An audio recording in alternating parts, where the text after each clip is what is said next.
In the last few years, remakes have been way more prevalent than ever before. Each year we have a new perspective, a new coat of paint. Many people say it's a cheap cash grab and nostalgia. Others say it's a lazy build-up upon a finished game. And others say it's good to revisit good old games with modern technology. In this video, I'll discuss why remakes are such big things nowadays. But for that, we need to go a little back in time.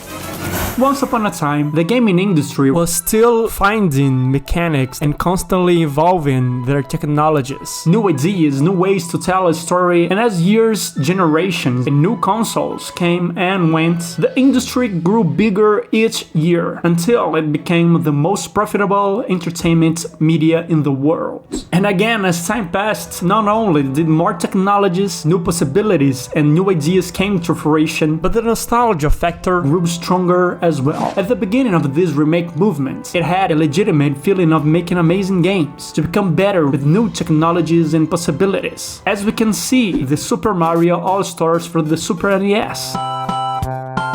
Games originally released on the NES are now remade for the Super Nintendo tech. Amazing, right? Fast forward a little and we have examples such as Pokémon Fire Red and Leaf Green, remakes of the original Pokémon Blue and Red, now with better graphics, mechanics from the third generation, and Jesus, way better Pokémon sprites.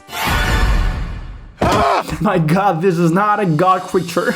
Until we reached the PS4 and Xbox One generation, remakes became way more prevalent in this generation with games like Tony Hawk's Pro Skater, Shadow of the Colossus, Resident Evil 2, Crash and Sane Trilogy, and many others. At first, we all received these games with open arms. Being able to play again our favorite old games from the Nintendo 64 and PlayStation 1 era at a consistent rate of release was a dream come true. Personally, I love them. I can play my favorite game, Ocarina of Time, with amazing new graphics, new models, better textures, and modernized mechanics. Not only that, I can genuinely enjoy an older game with amazing ideas in story, without being put out by old technology or limitation of the time. And it's an amazing thing to expand those games to people that have never played the original. Without the nostalgia factor, when you're playing for the first time a game like Ocarina of Time, chances are that you'll not enjoy it as much and judge it as an old clunky game. Okay, boomer. So for the majority of time, those remakes are love letters for their fans and for the original games. And not only that, but they rekindled some forgotten game series back to the public eye. Shadow of Colossus, Crash, and Metroid, and many others. But as this industry grew bigger and bigger each year, the investments for each installment became bigger as well, making the risks way bigger for developers and publishers. Companies see gaming industry as a big ass pile of money, and they want to make as much profit as possible with the lowest possible risk. That's how we got to microtransactions, launches with games barely working, and as you probably imagine where I'm going with it, getting more and more remakes. If we think about it, it's way safer to resell a loved property with a lot of already established fans, and with a new coat of paint, compared to take a huge risk trying to convince people that their new ideas is worthy of their precious money. Shut up and take my money! We can see that with the way the blockbuster movie industry has been producing in the few last years. How many remakes, sequels, old movie sagas have we had in the last decade? With sequels, prequels, reboots, and remakes of Star Wars, Indiana Jones, and pretty much every OG Disney 2D animations.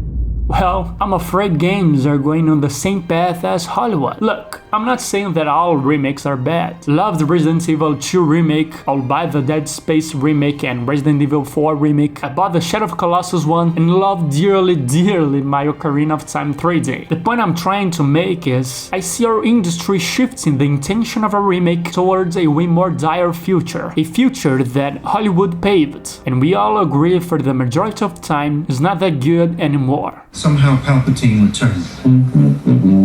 At the moment, pretty much most of the remakes are amazing, a truthful love letter to the fans of the original games. But we are starting to see more and more evidence that we might arrive at a point where nothing is original anymore. Everything is remade, repacked, or is a soulless sequel. We had a glimpse of this future with Naughty Dog's The Last of Us Part 1 and rumored Part 2 remake/remaster. I see a bright future for games, but at the same time I see a big dark shadow arriving towards us, and all all in the name of unlimited, riskless, formula-safe profits.